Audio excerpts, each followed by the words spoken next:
তাই দাও দাও তোমার চরণ ধুলি আজ আমার মস্তকে দাও। সে কি প্রভু, আজ আমার চরণ ধুলি তোমার মস্তকে?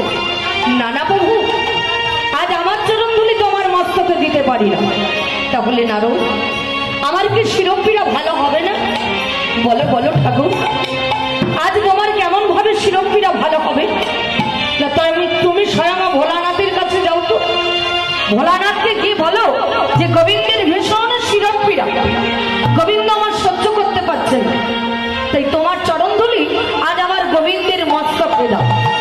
তাই নারদ মুনি স্বয়ং ভোলানাথের কাছে গিয়ে বললেন, ভোলানাথ, আজ আমার গোবিন্দের ভীষণ শিরোপীড়া, আজ সহ্য করতে পারছে না, দাও দাও তোমার চরণ ধুলি আজ আমার গোবিন্দের মস্তকে দাও। সে কি নারদ, আজ আমি যার জন্য হয়েছি শ্মশানবাসী, যার জন্য হয়েছে আমার ভিক্ষার ঝুলি সম্পদ, তাকে কিনা দেব আমি চরণ ধুলি? না না নারদ, তুমি স্বয়ং ব্রহ্মার কাছে যাও। ব্রহ্মার কাছে গিয়ে বলে উঠলেন, পিতা, আজ আমার গোবিন্দ সহ্য করতে পারছেন, তাই দাও দাও তোমার চরণ ধুলি আজ আমার গোবিন্দের মস্তকে দাও। বলছে, সে কি নারদ, আজ আমি তাকে প্রণাম দিতে পারি, তাই বলে তাকে আমি চরণ ধুলি দিতে পারি, তুমি ফিরে যাও নারদ। নারদ কাঁদতে কাঁদতে স্বয়ং গোবিন্দের কাছে গিয়ে বললেন, গোবিন্দ, এই আমাকে কেউ এখানে চরণ ধুলি দিল না, তাহলে কি তোমার শিরোপীড়া ভালো হবে না প্রভু? নারদ, তুমি আমার বৃন্দাবনে ব্রজ গোপীদের কাছে যাও তো, ব্রজ গোপীদিকে কি বলো যে গোবিন্দের ভীষণ শিরোপীড়া, গোবিন্দ আমার সহ্য করতে পারছে না। নারদ মনে মনে চিন্তা করছে, বাবা, এক তো গোয়ালার মেয়ে, তাদের আবার চরণ ধুলি, কি করবে বাবা? নারদ করছেন কি, গোবিন্দের কথা অনুযায়ী চলেছেন ওই ব্রজ গোপীদের কাছে। ব্রজ গোপীদের কাছে গিয়ে যেই উপস্থিত হয়েছে, নারদকে দেখে ব্রজ গোপীরা বলে উঠলেন, মুনিবর, আজ তুমি এখানে কেন? আজ আমি এখানে কেন জানো? গোবিন্দের আমার ভীষণ শিরোপীড়া, গোবিন্দ আমার সহ্য করতে পারছে না, তাই দাও দাও তোমার চরণ ধুলি আজ আমার গোবিন্দের মস্তকে দাও। ব্রজ গোপীরা তাড়াতাড়ি করে বলে উঠলেন, মুনিবর, বলো বলো তুমি আমাদের চরণ ধুলি কেমন করে নিয়ে যাবে? তাই গায়ে যে কৃষ্ণ নামামৃত নামাবলী দিচ্ছি, তাড়াতাড়ি করে বাবা পেটে দিন।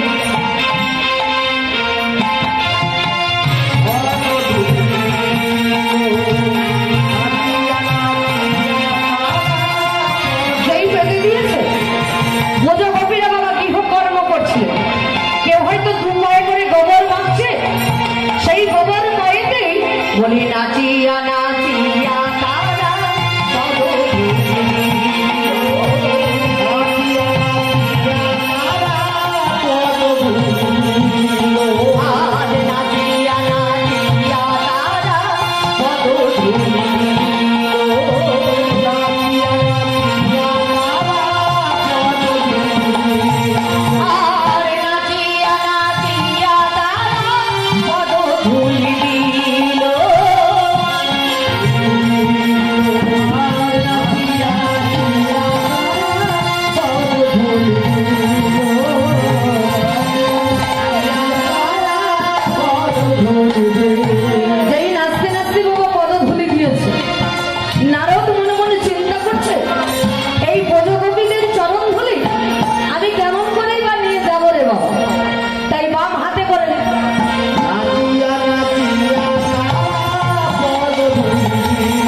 তারা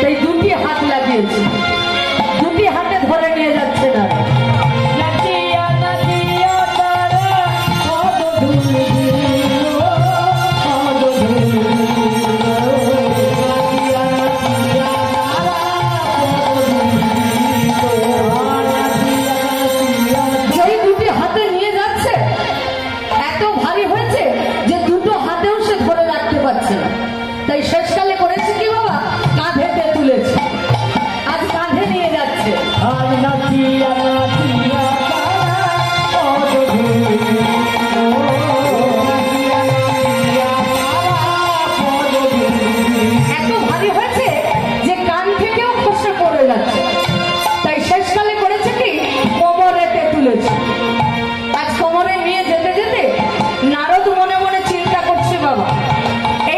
গোপীদের চরণ ধুলি যে এত ভারী হবে আমার বাবা জানা ছিল, তাই নারদ করছে কি কোমরে নিয়ে যাচ্ছে বাবা। নাচিয়া নাচিয়া তারা পদ ধরিল।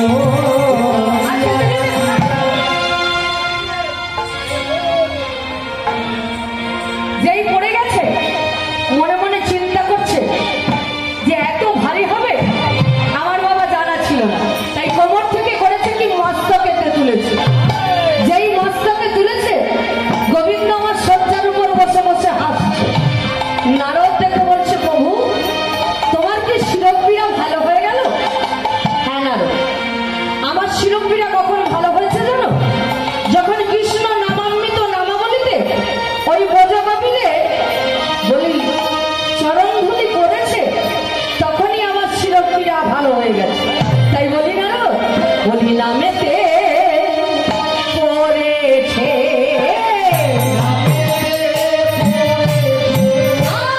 নামেতে পড়েছে ওরে নাম বলো ভালোবাসি নামেতে পড়েছে নাম বলো ভালোবাসি ওরে নাম বলো ভালোবাসি নামেতে পড়েছে নাম বলো ভালোবাসি ওরে নাম বলো ভালোবাসি নামেতে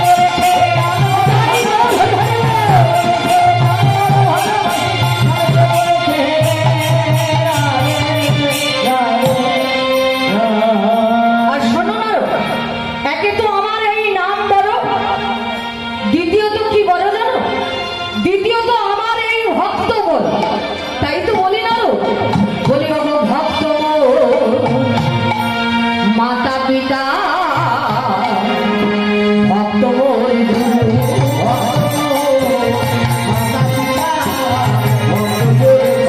আদি ভক্ত মাতা পিতা ভক্ত বন্ধু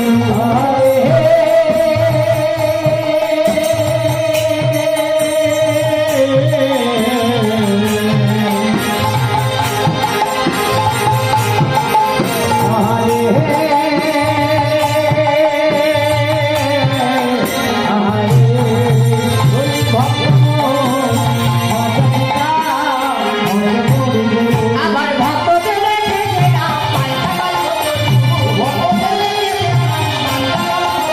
আবার ভক্তদের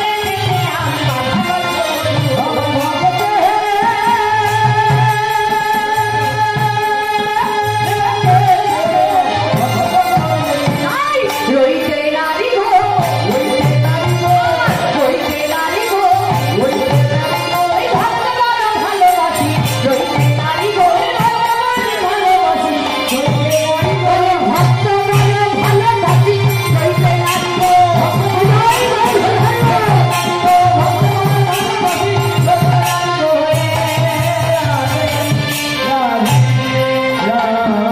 শোনো না, একে নাম বলো, দ্বিতীয়ত আমার এই ভক্ত বলো। তাহলে প্রভু আমি যে এত কষ্ট করে ব্রজগোপীদের চরণ ধুলি